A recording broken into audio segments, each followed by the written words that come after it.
Okay, good afternoon, everyone, and welcome to our Tuesday, March 28th, 2023, 2 o'clock Commissioners' Agenda.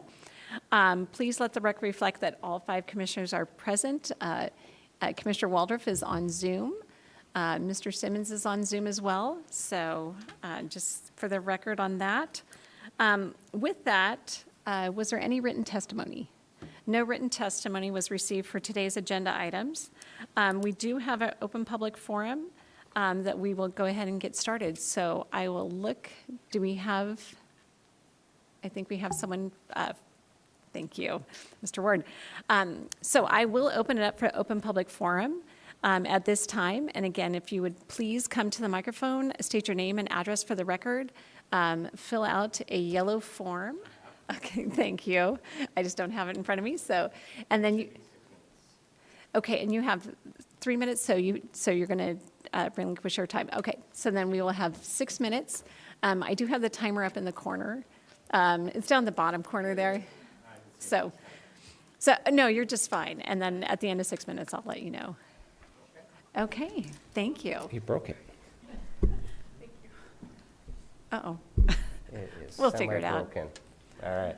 I didn't do that part. Okay, my name is Brandon Ward. I'm here again about illicit behaviors. Currently, there's a massive amount of work going on adjacent to me. All the semis that I fought so hard, I mean so unbearably hard, for 5 years to get removed from the property have all been brought back. Not just brought back, but again stored in the building. Crane truck's still in there. So I'm curious about the crane truck. I read to you the permit last time. Clearly, the crane truck cannot be in there. The crane truck was stored in there for 2 years prior to the court order that the county put in place. Okay, crane truck's been back now for over 2 weeks. So I'm curious if it's 2 years and 2 weeks makes it a violation, or if it's going to be 2 years and 10 weeks, or 2 years and 20 weeks, or 100 weeks, or 1,000 weeks. At what point is a violation a violation? Clearly, it's already a violation. It's a crane truck. It says Bailey Construction. It's been stored in there for years. I would say it's a purpose-built structure for that crane truck, in fact. And that's in addition to all the other equipment in there. His scissor lift, he's brought in and out. I've sent photos of it being brought in and out since the court order, again and again and again and again. Okay, the backhoe's been brought back and forth, back and forth, back and forth, back and forth, approximately a dozen times also since the court order, is stored in the building as well. Okay, it's being taken in and out. Both cases, the other equipment's being taken out by vehicles marked Bailey Construction on the side of them. Okay, so at what point are we going to say that this is no longer a barn? It's not a barn. It's never been a barn. There's no ag use. There's no hay. There's no tractors. There's no equipment in there that's related to ag use whatsoever. There is an oil change bay in there that he blasted in without a permit. All right, I got to listen to blasting for 2 weeks. Who enjoys that? I don't. My windows are already rattling from all the trucks. So it's not a barn, and it seems like the county, I saw the article in the newspaper, has issued more permits. Okay, that's in violation of the county's own code, 14616-300, which I'm not sure everybody here is aware of. It says, prior to the issuance of a building permit, evidence of compliance with provisions of this section shall be provided. So clearly, it is not in compliance. 14616-4B is one of the items that he's currently being prosecuted for. So it's absolutely baffling to me that we have this court order, and it's for a construction business operating there with all their equipment.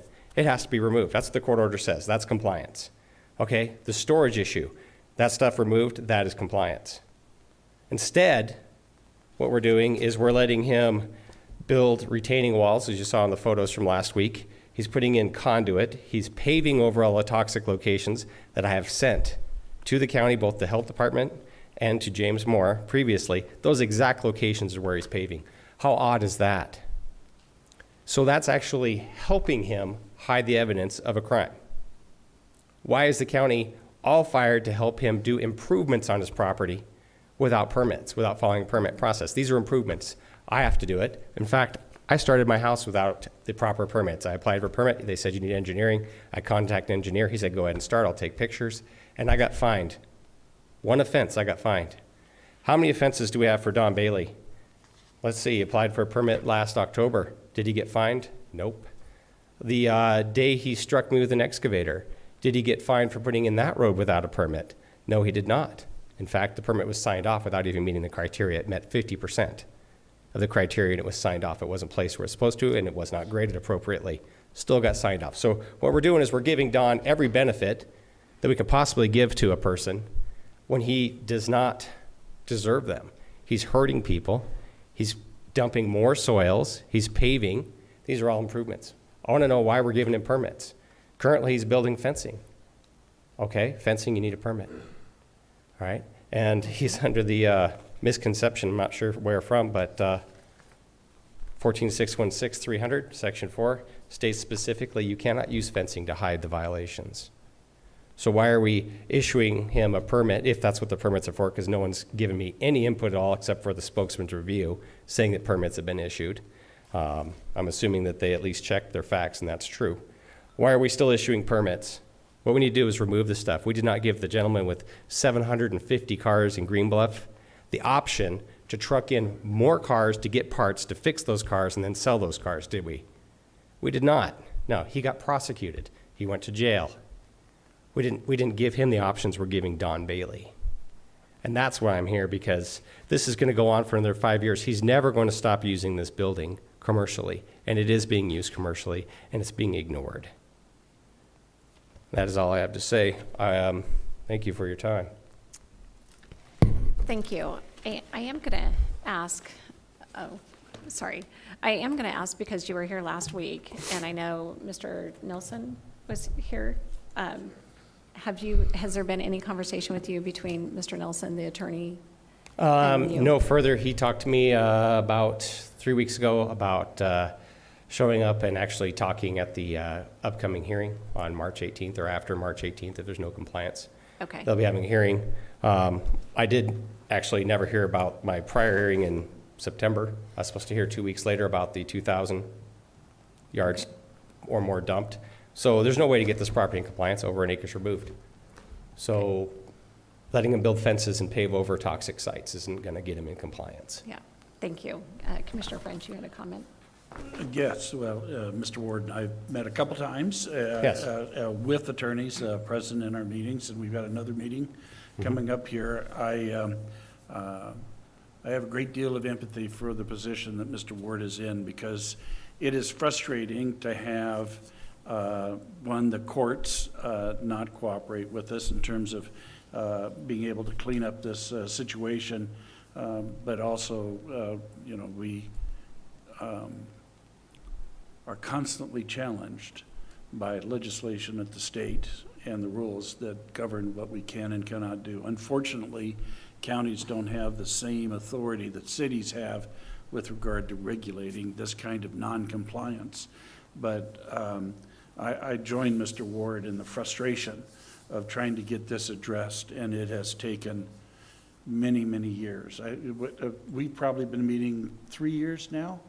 2 to 3 years? It took me a while to get in to see you. I believe, in my personal opinion, was that things weren't taken very seriously at first. And then I finally got a contact with you, and we did that Zoom meeting. And I believe we've had another contact since then. Yeah. So, I mean, things are progressing slowly, but then they're going backwards with, more permits, more paving. Paving doesn't get them in compliance with this court order. So why anybody would issue them a permit to pave? It doesn't even make any sense. Yeah, yeah. Somehow we got to get our arms around this. This cannot continue. Thank you. Thank you. I really appreciate it. Thank you, and thank you for coming down and speaking to us. I certainly thought that after last week that you would have had some contact with either a planning department, permitting department, or attorneys. So if you're meeting shortly, then On the 5th. Yeah, staff needs to be addressing this. yes, We're meeting to try and get some more energy to motivate, but he shouldn't have to go through this. I shouldn't have to go through this. We need to get the attention on this to be able to clean it up. You make a good point with regard to Green Bluff and the situation there, and somehow we need to get that same kind of energy around this one as well. Thank you. Thank you. and on the toxic dumping that the health district is actually here today, and so I will make sure that I put you in contact with the right person at the health district as well. Okay, thank you.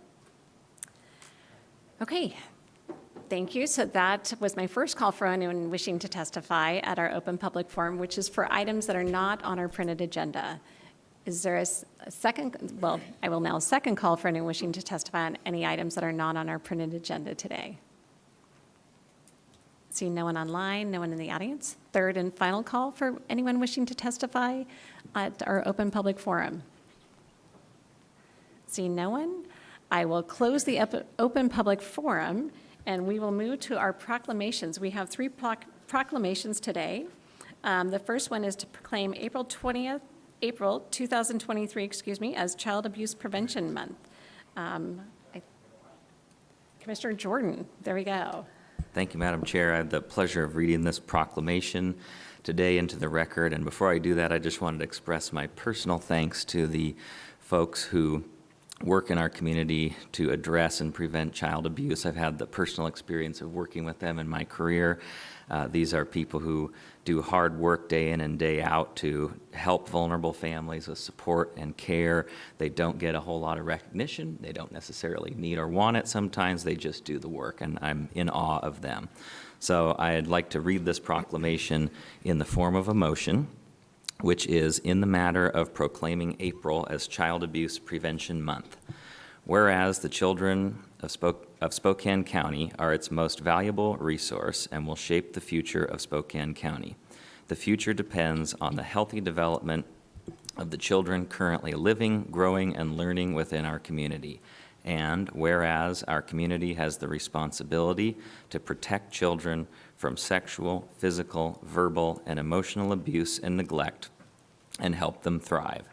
And whereas members of Spokane County's Child Abuse Multidisciplinary Team are the first responders to reports of child abuse, neglect, and exploitation, and are committed to ensure all efforts are made to the safety, protection, and prevention of further abuse through thorough, trauma-informed investigations and collaborative support services for children and their families. And whereas the abuse and neglect of children can have long-term psychological, emotional, and physical effects that have lasting consequences for victims of abuse. And research also shows that positive social supports for children and adults are key factors to improving social well-being, reducing the risk of child abuse, and developing resiliency and healing from trauma. And whereas communities can ensure child abuse prevention programs' success through local partnerships, and every child can have a celebrated childhood by making sure each family has the support and education they need in raising their children in safe, nurturing environments. Now, therefore, we, the Board of County Commissioners of Spokane County, Washington, do hereby proclaim the month of April 2023 as Child Abuse Prevention Month. I will second the motion. I have a motion second. All those in favor, please signify by saying aye. Aye. Aye. Aye. Amber, can I get a thumbs up for an aye from you? There we go. Thank you. My apologies. I couldn't that mute button. Aye. There we go.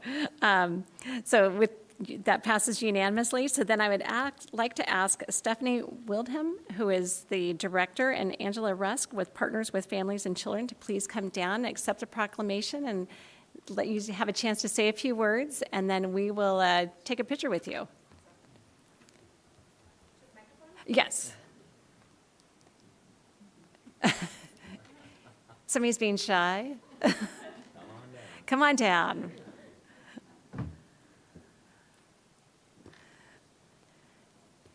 It's Deputy. Thanks, Rob. Sorry, I put him on the spot here. That's okay. Just appreciate you all so much for this recognition. The multidisciplinary team is comprised of members from the prosecutor's office, law enforcement, such as the Spokane County Sheriff's Department, advocacy through Lutheran Community Services, the work of the CAC, it partners with families and children, as well as the Department of Children, Youth, and Families. And we just are really committed to ensuring the safety and well-being of all of our community's children, as they're some of our most vulnerable populations. So thank you very much for this opportunity. Thank you. Did anyone else wants to say anything? No. Okay, so I think we'll have you come up and we'll come down and we'll take a picture together.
Okay, with that, that will take us to item number 2B, which is to proclaim April 3rd, 2023, Giving Joy Day in honor of Eastern Washington University's 141st birthday.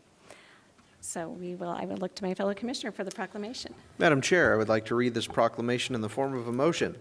In the matter of proclaiming April 3rd, 2023, Giving Joy Day in honor of Eastern Washington University's 141st birthday. Whereas, for 141 years, the institution of higher education, first known as Benjamin P. Cheney Academy, then the State Normal School of Cheney, then Eastern Washington College of Education in 1937, and then Eastern Washington State College, and since 1977 as Eastern Washington University, has enhanced access to higher education in the Inland Northwest and beyond by recruiting and supporting traditional college-bound students, non-traditional students, and those from underserved populations. And whereas Eastern Washington University daily fulfills its mission of expanding opportunities for personal transformation through excellence in learning by delivering high-quality academic programs, high-quality co-curriculum, including social,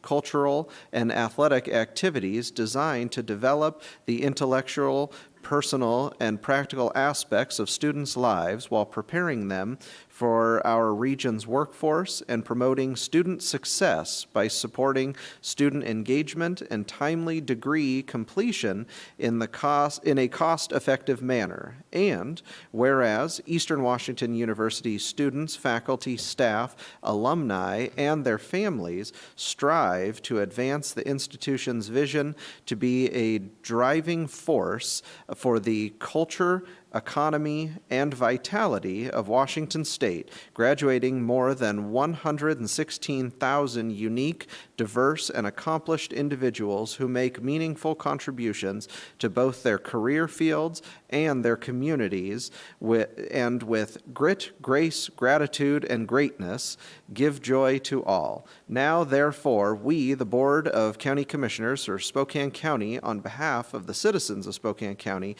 do hereby proclaim April 3rd, 2023 as Giving Joy Day in honor of Eastern Washington University's 141st birthday and their innumerable contributions to our region. Dated this date, the 28th day of March, 2023. Second. Okay, I have a motion and a second. All those in favor, please signify by saying aye. Aye. Aye. Aye. Aye. Motion passes unanimously. Thank you. So then I will have Barb Ritchie, who is the Vice President for University Advancement for Eastern Washington University, to come up and speak for a few minutes. Well, thank you, and thank you all for your service. I appreciate you very much. We have 45,000 alumni in the region that you're serving, and so on behalf of all of them and behalf of all of you, thank you very much for this. Go Eagles. I'd also like to invite you out next. We're actually celebrating all week, not just a day, and so next Wednesday, the community is invited to share a cupcake with our mascot Swoop on the campus mall in Cheney, Washington, and Go Eagles. Thank you. Awesome. Thank you.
Okay, and we have one last proclamation for today. So this is item 2C, to proclaim and promoting and supporting the goals and ideals of National Public Health Week for April 3rd through 9th, 2023.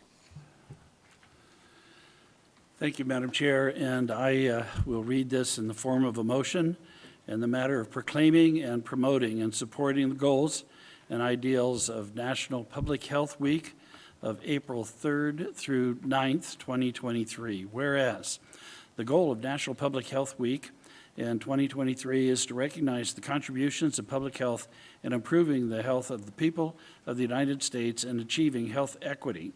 And whereas public health professionals help communities prevent, prepare for, mitigate, and recover from the impact of a full range of health threats to include vaccine-preventable diseases, drug overdoses, environmental hazards, opioid dependency, tobacco, marijuana use, and injury and violence, which requires support for a robust public health infrastructure and workforce to include state, territorial, local, and tribal health departments, healthcare workers, public health laboratories, and first responders, and efforts to address racism as a public health crisis and reduce racial, ethnic, and social economic health disparities related to important health outcomes such as maternal mortality, cardiovascular disease, and mental health.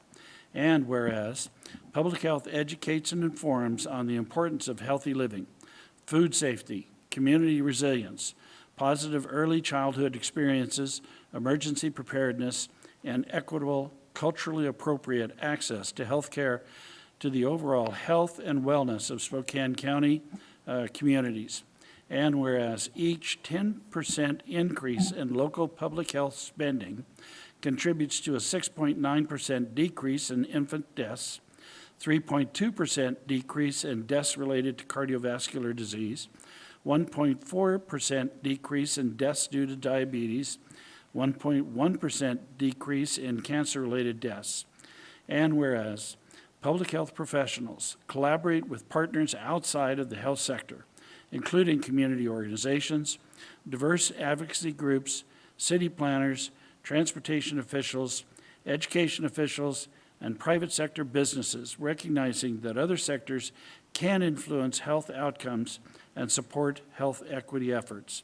Now, therefore, we, the Board of County Commissioners of Spokane County, Washington, on behalf of the citizens of Spokane County, do hereby proclaim the goals and ideals of National Public Health Week, April 3rd through 9th, 2023, and encourage the people of Spokane County to learn about the role of public health system in creating healthy lives, safe environments, and thriving communities across Spokane County, dated this 28th day of March, 2023.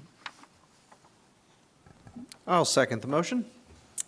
Okay, I have a motion and a second. All those in favor, please signify by saying aye. Aye. Aye. Aye. Aye. Motion passes unanimously. So we have Dr. Velasquez, who is our health officer here, and Kelly Hawkins, our PIO, to come up.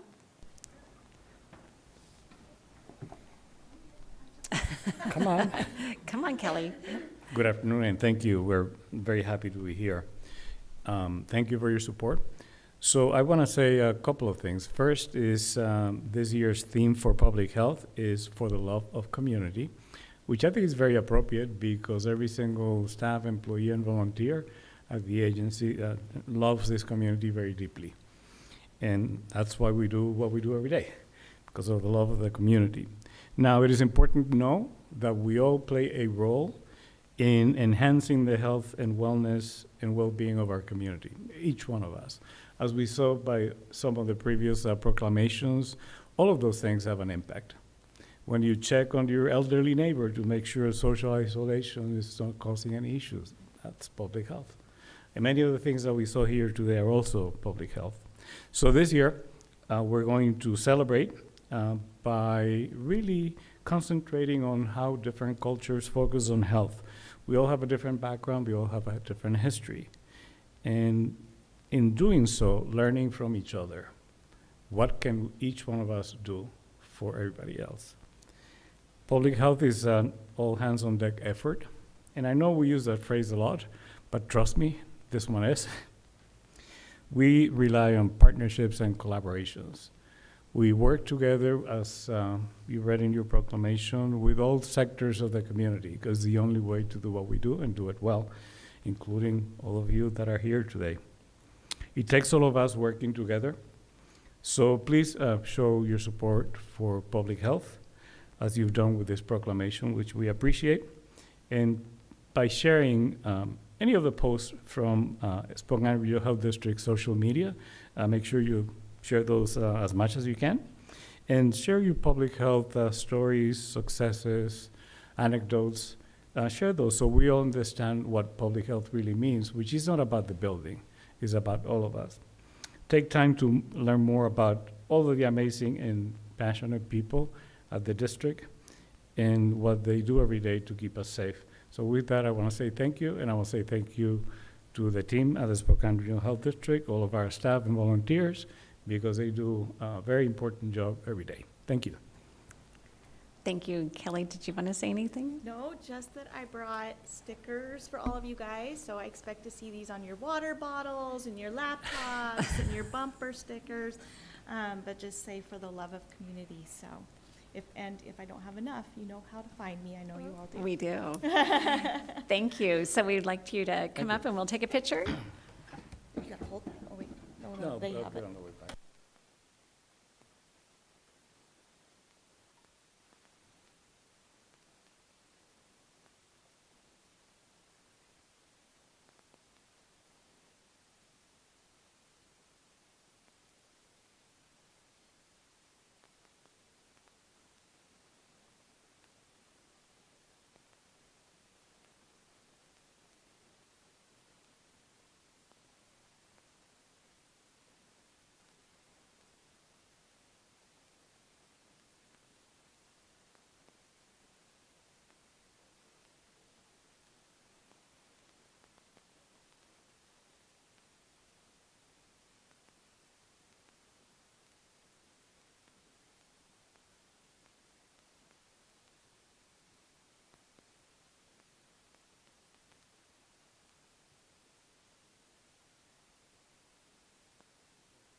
So if anybody would like a copy of any of these pictures, they will be on Christmas cards this November. Okay. I didn't ask, is there any items that any of the commissioners wanted to take separately? No. Okay. So with that, then, I will look to my fellow commissioners for the rest of the agenda. Madam Chair, I move to approve item 3 and 4, including all sub-items on today's agenda. Second. Okay, Okay, I have a motion and a second to approve items number 3 and 4 and all sub-items on today's agenda. Any further discussion? Seeing none, all those in favor, please signify by saying aye.